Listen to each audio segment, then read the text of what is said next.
Hi, I'm Zibby Owens, and you're listening to Moms Don't Have Time to Read Books. This 30-minute podcast features a new author interviewed by me every single day, 365 days a year, for about 30 minutes. I am also the publisher for Zibby Books, which publishes 12 books a year in fiction and memoir. Our books are already out now. You can check it out on zibbybooks.com. And we have a magazine called Zibby Mag, where we have lots of wonderful essays and lifestyle features. That's at zibbymag.com. We have classes at zibbyclasses.com. And I recently opened a bookstore in LA called Zibby's Bookshop at 1113 Montana Avenue at 11th Street in Santa Monica. I hope that you are able to enjoy some of our other offerings. But this here podcast is the basis of all of it and started in 2018. And no matter what I do, this is basically my favorite thing. Enjoy.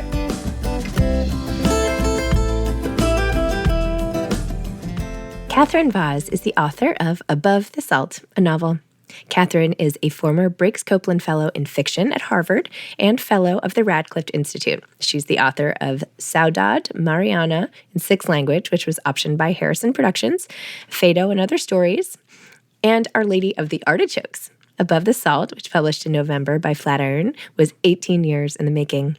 Vaz is the first Portuguese-American to have work recorded for the archives of the Library of Congress. Welcome, Katherine. Thank you so much for coming on Moms Don't Have Time to Read Books to discuss Above the Salt, a novel. Well, first of all, thank you so much for inviting me on the program, Zibby, and thanks for all you do for writers, because it's so encouraging. You know, writers are so solitary, so this is a real treat. Oh, I'm so glad. Happy to help. I love writers.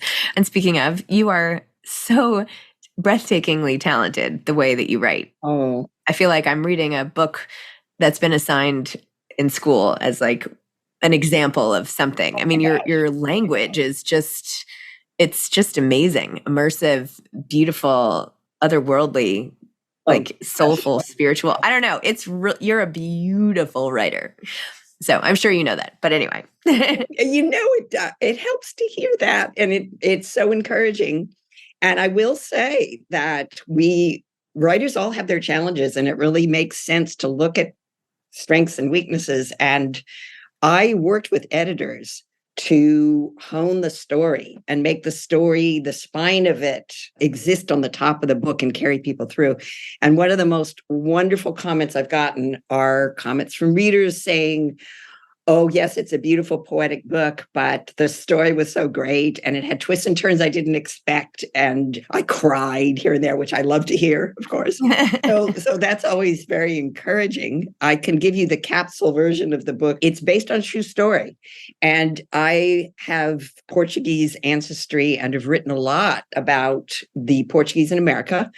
It's a nice time to do that because suddenly Portugal and Lisbon are just exploding with tourism and popularity. But this is based on the true story of a group of people on the Portuguese island of Madeira who were converted to Presbyterianism, violently driven off the island. There was a boy named John Alves who was raised in jail with his mother, who was condemned to die for heresy. But believe it or not, Illinois adopted them, took them in, very 19th century American generosity at work. And John Alves met and courted and fell in love with someone he met in the Lincoln household. He went off to the Union Army, came back, and then something happened because he ended up wandering the West for decades before he found her again. So it's kind of a Love in the Time of Cholera meets Cold Mountain with a Latin Portuguese element, I guess you could say. Wow. Do you mind if I just read like a paragraph or something to give listeners a taste of your prose here? This is still from the beginning, but this is when John is in prison with his mom and he's screaming, she's just been taken away. He gasped when his throat offered nothing more, not even raw bleeding. Awash over him came music. People were singing the hymn, pouring out our rapture sweet. The sounds traveling, he guessed, from the hillock between the dolphin-flecked sea and the jail, men and women and children funneling words to heaven, that heaven in turn was raining upon him. The tunny fish in the tides swished and salted the wind that blew the melodies of these unseen souls to him. Someone was splitting pineapples with a machete, commanding the breezes to carry the juices spray. O happy home where thou art loved, light of light, enlighten me. The songs commanded him to abide by Mama's anthem. If you live through 1 minute, you can survive the next. Drink us up, eat us up. The world is a musical instrument. The banana trees sway like tall, jeweled women with violent hair who are mad to dance, but only in one spot. Such a racket, and someone somewhere is splitting a guava or beating egg whites until they form castles. Listen, someone is opening a fish, lifting the spine by its tail to get to the meat still printed with the memory of its bones. I mean, that's just gorgeous. It's just gorgeous. I mean, it's so evocative. It's like all these things, even how birds can sustain you. I mean, all the language. I don't know. It's just stunning. I had a lot of help with the practical work of making the story move. And that comes naturally. My husband, bless his heart, says, Katherine, you missed your calling. You should have been a poet. But to me, they're not. They're one and the same. I mean, you can be a novelist who has a poetic voice. That just channels through me. There was a funny thing that happened. I live in New York City, as you do. And I was walking in Gourmet Garage, if you remember that chain. I have. Yes. And I was buying groceries, and the only passage in that book that didn't have revisions or changes was one when I was shopping at Gourmet Garage. And the last passage in the entire book came whole into my head. And it's the only one I kept intact at the end. And it was funny because I very calmly finished shopping. I went home and I sort of tilted my head forward and wrote verbatim what had come into my head. But that's a gift. Writers will tell you that's the sort of thing that's just this magical gift that happens, and it's very rare. Gourmet Garage, who knew? Now tons of people. Is it out of business? I thought it was still there. I haven't been. It's out of business. I liked it, but Oh, no. Unfortunately. Okay, well. So you've written several other novels and short stories and children's books, and you're just a writer's writer. How did this all begin, and how have you been able to, continually innovate and have more products and new ideas, and, take us through like how that has happened for you? Well, I was one of those lucky people who, instead of just thinking of writing as something I wanted to do, I knew at the age of 12, there was an actual moment where I thought that this is who I am. As the voyage getting from there to here. I mean, I went to a Catholic school called Our Lady of Grace in California, and Sister Anna Maria, I think, wrote something on the board and said, use these words in a sentence. And I don't remember the sentence I wrote, but I remember the sensation of feeling like it just got given to me. And I thought, this is what I want for the rest of my life. Now, being a child, I didn't realize how circuitous the road would be. But I think we all know that sensation where you are kind of wandering and you don't know what to do. You don't know what's right about whatever you're dealing with. And suddenly you think, that's it.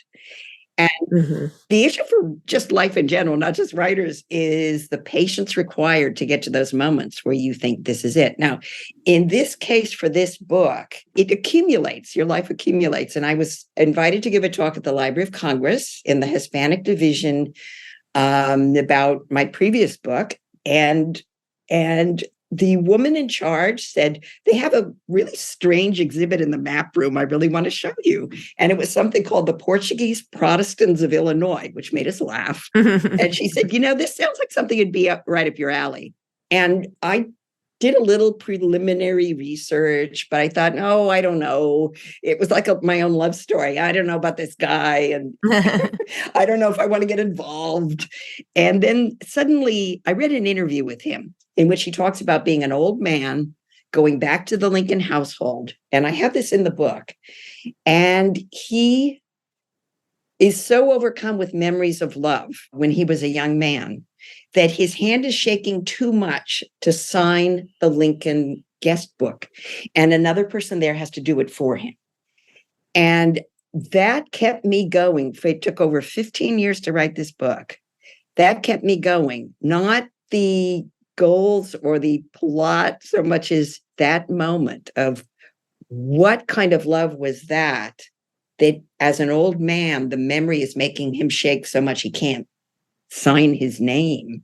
A competent person, physically able, can't sign his name.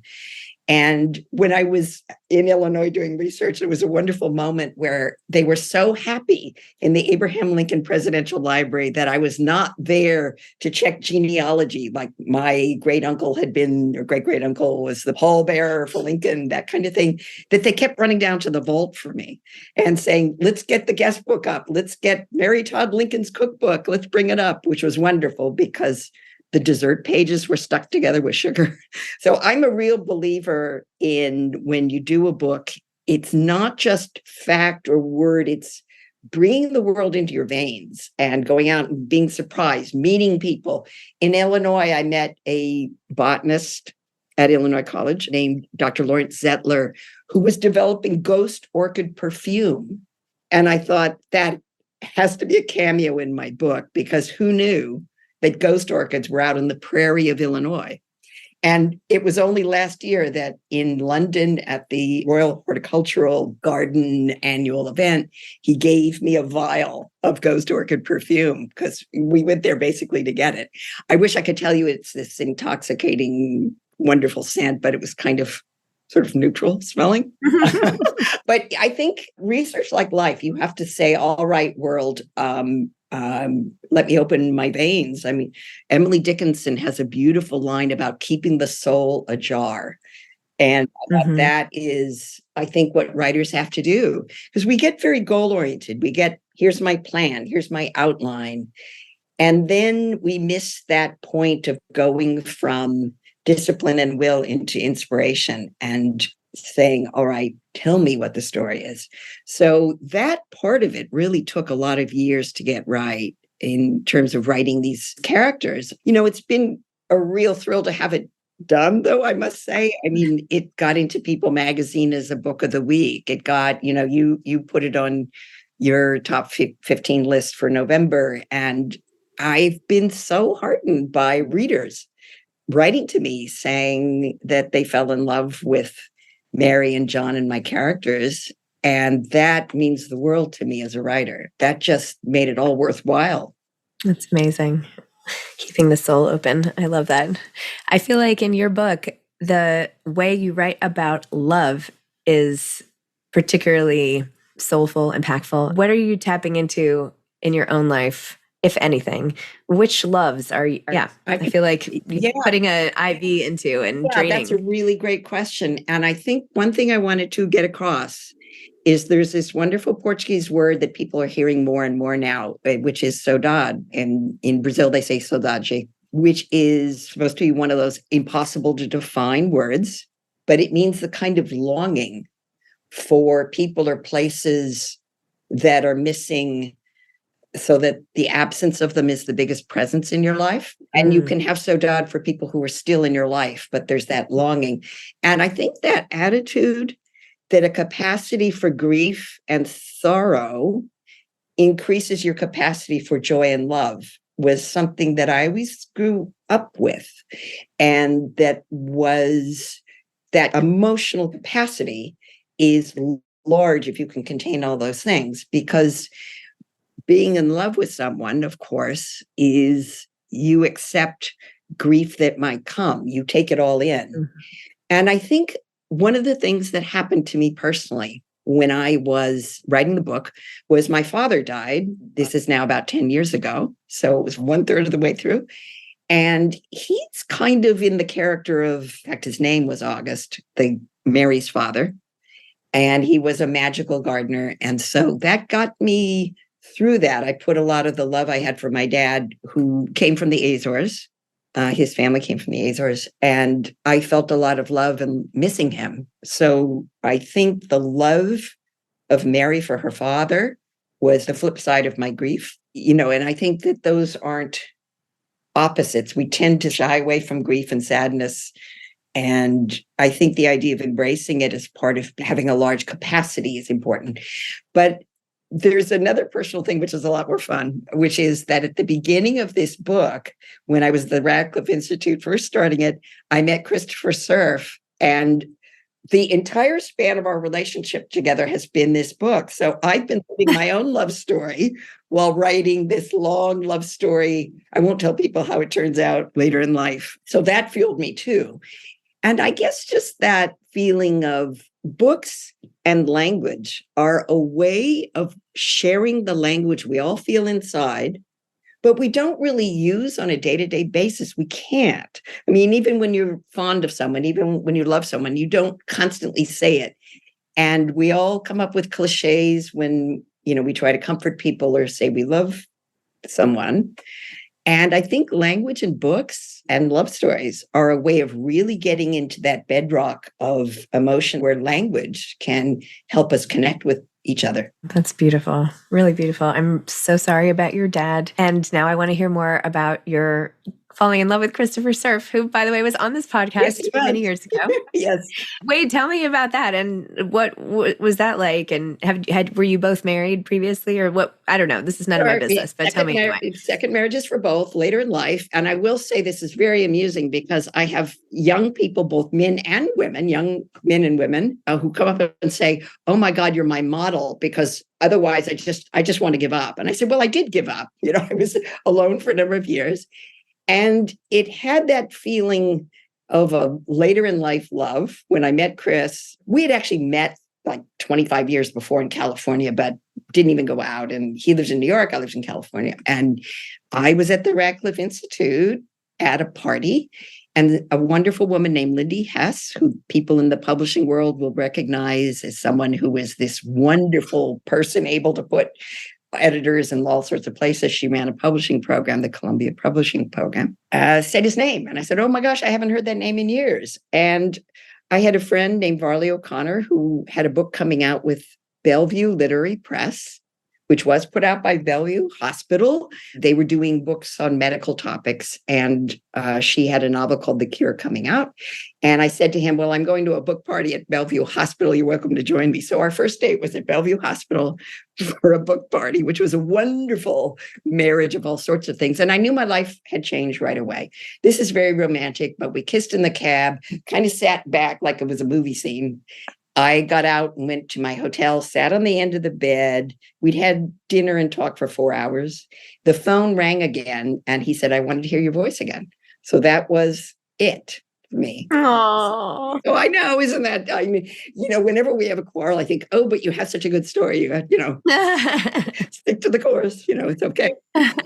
He's very dear. And of course, he's comes from a publishing family. His dad started Random House, and Chris went into Sesame Street. So he's a joyful, colorful person. So that inspires me. I married someone who really inspires me. Oh my gosh, I love that. So you said you were working on this for 15 years, but meanwhile, you've had all these other things come out and have been so prolific in so many ways. What happened? Do you just leave it on the computer and every so often go back to it? Or how do you keep the momentum without forgetting what's happening? I feel like if I don't work on something for a little bit, then I have to read it all the way from the beginning. And then I've wasted all this time and I'm oh, forget it. How do you keep going back into something over a prolonged period of time without sort of losing the thread and keeping all the momentum? Well, the proper answer to that is I do lose the momentum, I lose the thread. And I have to go back and say, maybe I've lost that for a reason. Maybe the world is trying to tell me something that, and I try to go back and it accumulates, but I feel like I work very slowly. There's a wonderful thing, if I can give a gift to your listeners, it's that a friend introduced me to something called the Pomodoro technique. Do you know what that is? I've heard, yes, I've heard other authors talk about it. You can Google it, so people who are listening can look it up. In brief, it's 25-minute timed work sessions that sound awful and too disciplined and uptight. And I thought, oh, no, I don't think this will work. But a very magical thing happened. Suddenly 25 minutes goes, the timer rings, and you think, how did I do that? I just wrote a page. There's a capacity you have to have for letting the world surprise you and letting the world come in and say, here's what's going to happen. And when you try to will something in place, it doesn't work as much as saying, all right, world, let me embrace you and see what happens. And one of the things that happened is 20 years after finishing my second book, which was called Mariana, which is about a nun who has a love affair in Portugal. It's based also on a possibly true story. That was in 6 languages. It did better in Europe because she's a romantic icon in Europe. 20 years after that, a woman named Ann Harrison, who'd been optioning it, found a woman named Sandy Welsh in London to do the screenplay, which is now in process. And Sandy is a very accomplished, wonderful artist who's done a lot of things for the BBC, like Jane Eyre, Emma. She does these literary adaptations. That came after 20 years of finishing something. So one thing that does keep me going is that trying to be calm and saying, all right, world, what gifts are out there? And, the world is such a tormented, difficult place full of so much horror and conflict. And I think a capacity for saying, please, world, be beautiful and do something. Maybe I can share it is, well, who knows? But that's kept me going. That's kept me going as a writer. Wow, that's beautiful. What are you working on now that this big work has come out? Yes. You can think again? I'm actually trying my hand at a screenplay based on one of my stories. I studied screenplays back in my 20s to learn about story structure. That was a hugely useful tool. And I've had a lot of students who've gone on to be very successful in screenwriting world and writing. And they say, Katherine, you taught us how to do that. And you used movies as example about story spines. Why don't you try one? I think I'm still a novelist and short story writer, but I'm doing that as a way of moving on. My next book, here's what I hope, that it's short, contemporary, and funny. Oh. We'll see if that happens, but that's my aim. I just read Bee Sting, which made me laugh a lot. I mean, it's a tough book too. And I thought, this is wonderful. A family and a humorous story. It seems like something to try. So something short and contemporary. And I think it's very difficult for writers to be in that fallow period where you think, all right, what's next? And that learning that kind of patience is another kind of lesson. What else are you reading? At the moment, I've just started Open Throat by Henry Holt. I just read Andrew Ridker's Hope. Oh, yeah. Yeah, he's someone I met at the breakfast you hosted, and I loved that book. So I just finished that. The Center for Fiction sent me some books because we're friends, and Let Us Descend is next on my list. I did want to read The Prophet by Paul Lynch. I've got that lined up. And I've had the James McBride Heaven and Earth Grocery Store kind of queued up to move on to as well.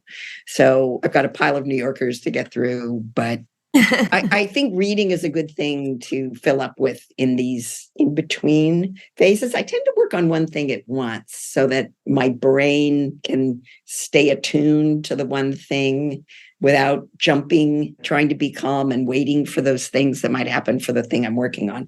That other people have different ways of doing things, but that's mine. Amazing. Okay, last pieces of advice for aspiring authors? Yeah, I think I have a really creative one, which is don't call yourself aspiring. You can change your life the moment you decide who you are without getting out of the chair where you're listening. If you say, not, I want to do this one day, but I am a writer. And I believe in making actual physical gestures to the world to be part of that community in a generous, heart responsive way. For example, when I was a somewhat penniless college student and I knew who I was and what I wanted to be, and I wasn't sure how to join that world, I didn't really know any writers, I decided to subscribe to a few literary magazines, which at the time came in the mail to you, and to read them. And that was my way of contributing to the arts, you might say. Some gesture to the world. There was a well-known artist I met in Los Angeles who said to me something that haunted me and stayed with me. He said, never trust anyone who's jealous for the successes of his friends or her friends. And I think being big-hearted is the way to go, but decide who you are, look up the Pomodoro technique, maybe, and belong to the world immediately. And then it's a long road that will be your own. That's amazing. So inspiring. What a story, both your own story and Above the Salt. Congratulations. And it's just a pleasure to talk to you. Well, this was such a pleasure, and I've been looking forward to it so, so much. And thank you again for just championing authors and books and writers, because it does make a difference. So thank you. You're welcome. Thank you so much. Hope to see you again soon. Okay, you bet. Okay. Bye, Katherine. Bye-bye. Bye-bye. Thanks for listening to this episode of Moms Don't Have Time to Read Books. Don't forget to follow me on Instagram at Zibby Owens and at Moms Don't Have Time to Read Books. Also sign up for my newsletter at zibbyowens.com and sign up for my virtual book club and meet lots of authors on Zoom every other week. Thanks so much to Steve and Ryan at Texture Sound for the sound editing. And thank you to Morning Moon Productions for providing this fantastic intro and outro music.